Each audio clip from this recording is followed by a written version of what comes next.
All right. Let's break it down. Cowboys versus Dolphins. Tough loss for the Cowboys, heartbreaker. But honestly, what I saw out there today was two teams that wasn't very. Not taking nothing from none of the coaches. They got great coaches, but the game wasn't coached very well on both sides, for both teams, of course. The play calling for the Cowboys was horrid today, to say the least. Horrid. You know what I mean? The handoff to the fullback at the 1 yard line, somebody that hasn't you haven't handed the ball to maybe two or three times the entire season. In a major game like that, you're gonna even attempt to give him the ball. Don't understand what that was about. And a couple plays from inside of there. Sometimes wisdom is just to do the obvious, do the basic. Just hand the ball to Dowdle or uh, or Pollard and go home. You know what I mean? But yeah, that part, and then some of the schematically, some of the things like many were said already. C.D. Lamb had almost 100 yards in the first half and only get like two or three targets for the rest of the game. Crazy. You know what I'm saying? And my biggest takeaway from Mike McCarthy was the guy you had replacing, I can't pronounce his name, number 71. You had him replace Tyron Smith today. Got beat like a drum the entire game. The entire game, he got beat like a drum. Last season, Tyler Smith played the entire season at left tackle. The guy that you had starting today was a guard. I mean, I know Tyler Smith had been at guard all year long, but if he's your best option at tackle while Tyron is out, flip him over there. Let them switch spots. That way you show up that side and Dak's not running for his life and getting hit unnecessarily the entire game. That's just one thing.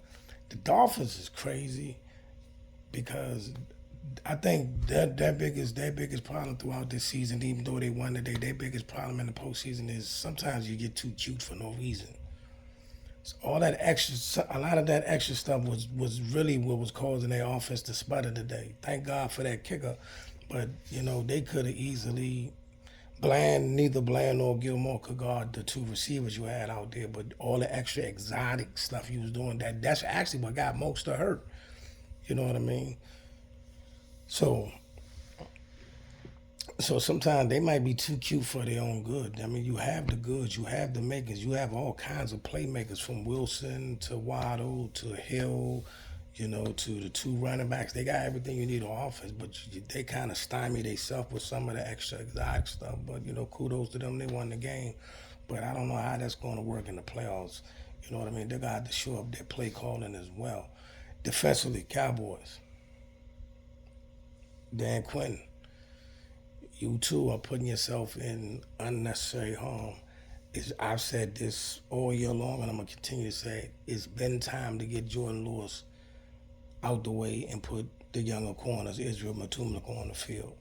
And then the one play when Gilly got hurt, you put Nashawn Wright out there, which again that on the Dolphins end, when you looked up and saw Nashawn Wright on Tyreek Hill, I knew right then I saw they about to take a kill shot right then and there, but they didn't, which was weird because Nashawn Wright would have bid on anything Tyreek did. He would have ran right by him.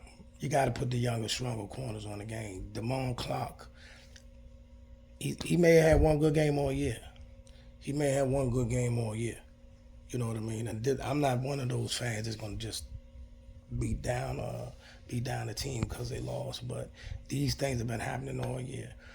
That the big third down that led to the game-winning field goal, they purposely put Tyreek in the slot to go against Jordan Lewis. When he fell down on the motion and gave Tyreek the wide open lane to get the first down, that was designed. Teams purposely pick him out week after week. It's time to put the younger, bigger, faster corners on the field. That's not going to go away. Forget this game. You know you're in the playoffs, whether you win the division or you're going to Tampa Bay or whoever wins the South at the end of the year. These are the things you're going to have to fix for the playoffs. You got to get Damone Clark on the field. You got to get Jordan Lewis on the field, or at least let these other guys supplement their way in. These guys make bad plays, get beat every game. every game. You know what I mean? He gets the big soon as the Cowboys score the go ahead touch and the go ahead score. The very first play, a little short screen pass, Damone Clark gets a face mask. And like I said, he gets beat all game, every game. You know what I mean? He's never in position to make a play, even on a running play. He gets blown off the ball. If he's the best option at running back, at the linebacker, then that's going to be a problem. If you have anybody that can possibly get on the field, a linebacker, you got to do it. You know what I mean? You got to do it because he's not going to get it done. Donovan Wilson has got to play better. They got to cover better. So, like I said, for Dan Quinn, you're going to have to come up with a better scheme. Just leaving them corners out there on an island, it's not going to get it done. It's not going to get it done. But like I said, at least if you're going to do that, put the better younger corners on the field. You know what I mean? Bland got to stay out there. Gilly got to stay out there. But it's time to get the Eric Scotts. It's time to get the Matumakas on the field. Let Rashad Evans get some snaps for Damone Clark. You got to do some things differently on defense.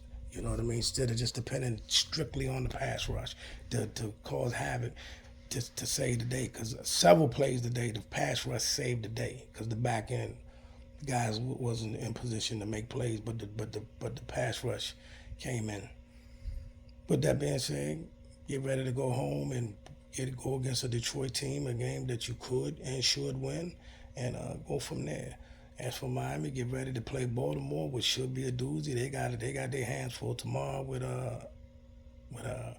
Baltimore, which should be a great game. And to me, the winner of that game, Purdy or Lamar Jackson, should be the MVP. Purdy, the winner of the Baltimore game, Purdy or Lamar Jackson should be the league MVP. You know what I mean? And we're going to leave it at that. Peace.